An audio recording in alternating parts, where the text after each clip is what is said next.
आप सभी को जय मसीह की। मेरे प्रिय भाई बहनों, आप सब लोग कैसे हैं? मैं विश्वास करते हैं कि आप सब लोग प्रभु में आनंदित और खुश होंगे। छोटी प्रार्थना के साथ आज के वचन को स्टार्ट करते हैं। स्वर्गीय पिता, हम आपका धन्यवाद करते हैं प्रभु आज के नए दिन के लिए, नई सुबह के लिए जो आज आपने हमारे सबके जीवन में दी। प्रभु आज के पवित्र वचन को आपके प्रभु बच्चों के दरमियान लेके आने में आप मुझे इस्तेमाल करें। प्रभु आपका पवित्र आत्मा मुझे प्रभु वचन सुनाने में और प्रभु आपके बच्चों को वचन को सुनने में और उस पर मनन करने में प्रभु आप सबकी मदद करें, ताकि प्रभु इस वचन के द्वारा प्रभु आशीषित होने पाए। यीशु मसीह के नाम से इस प्रार्थना को मांगते हैं, आमीन आमीन आमीन। हालेलुया।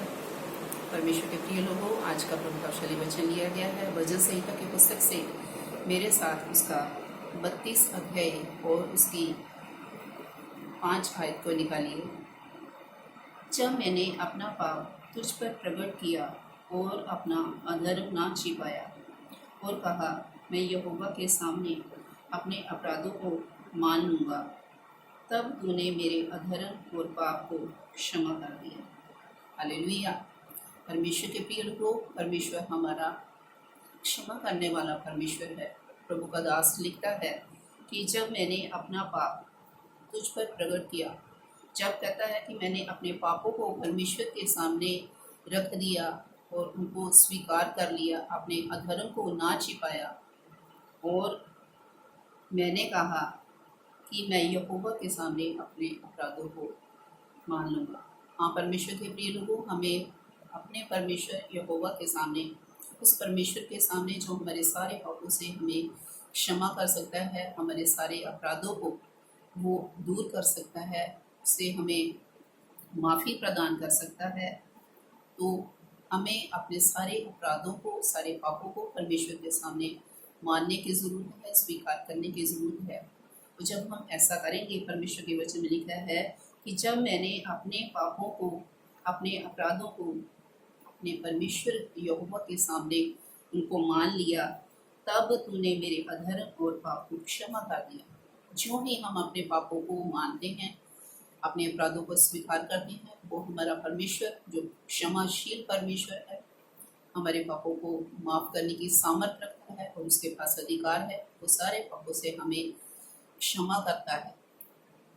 इसलिए परमेश्वर के प्रिय लोगों, जब भी आपसे पाप हो जाए तो आप आदम की तरह परमेश्वर के सामने से ना भागे, उसके सामने से अपने आप को ना छिपाएं और योना की तरह परमेश्वर के सामने से ना भागे, बल्कि उस चोर की तरह जो क्रूस पर लटकाया गया था, उसने पूरे ईमानदारी से परमेश्वर के सामने, यीशु मसीह के सामने अपने सारे पापों को, सारे अपराधों को स्वीकार कर लिया और परमेश्वर के अनुग्रह के द्वारा परमेश्वर की दया उस पर हो गई।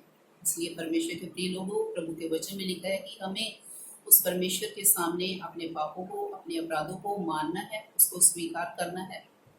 वो हमारे सारे पापों से हमें क्षमा करने में वो विश्वास योग्य और धर्मी परमेश्वर है। नीति वचन की पुस्तक उसका 28 अध्याय और उसकी 13 आयत में लिखा है, जो अपने अपराध छिपा रखता है उसका कार्य सफल नहीं होता। वचन में लिखा है कि जो अपने अपराधों को मानता नहीं है परमेश्वर के आगे, उनको छिपा के रखता है, अपने पापों को स्वीकार नहीं करता, उसका कोई भी कार्य, अगर वो कोई भी काम करना चाहे, कोई भी बिजनेस करना चाहे, कोई भी नौकरी करना चाहे, कोई भी वो काम करना चाहिए, उसमें वो उसको सफलता नहीं मिलेगी, वो कभी भी सक्सेसफुल नहीं हो सकता। लेकिन आगे वचन में लिखा है, परंतु जो उनको मान लेता और छोड़ भी देता है, उस पर दया की जाएगी। तो जो अपने पापों को परमेश्वर के आगे मान लेता है और वादा करता है कि प्रभु जी, मैं आगे से पापों को मैं कभी भी नहीं करूँगा, अपराध नहीं करूँगा, वो मान लेता है और छोड़ देता है, परमेश्वर की दया उसके जीवन में हो जाती है, उसके सब कार्यों में उसे सफलता मिलती है और वो सक्सेसफुल उसके जीवन में आती है, वो सक्सेसफुल हो जाता है। हालेलुया। इसलिए परमेश्वर के प्रिय लोगों, अपने पापों को परमेश्वर के आगे, उस धर्मी परमेश्वर के आगे स्वीकार करें, माने, ताकि आप परमेश्वर की अनुग्रह को अपने जीवन में देखें, उसकी क्षमा को अपने जीवन में लें। इसलिए अगर आपसे कोई भी पाप हो गया है तो आप प्रभु की उपस्थिति में जाएं, अपने पापों की क्षमा मांगे कि प्रभु यीशु, मेरे सारे पापों से मुझे माफ़ी दो, वो दयावान परमेश्वर, जीवित परमेश्वर आपके पापों से आपको क्षमा प्रदान करेगा। इस वचन के द्वारा प्रभु आपको बहुतायत से आशीष व बरकत दे। इस वीडियो को ज़्यादा से ज़्यादा लाइक करें, शेयर करें, कमेंट करें, और अगर आप इस चैनल पर नए हैं तो इसे सब्सक्राइब करें। प्रभु आपको बहुतायत से आशीष दे। सबको जय मसीह की। God bless you all.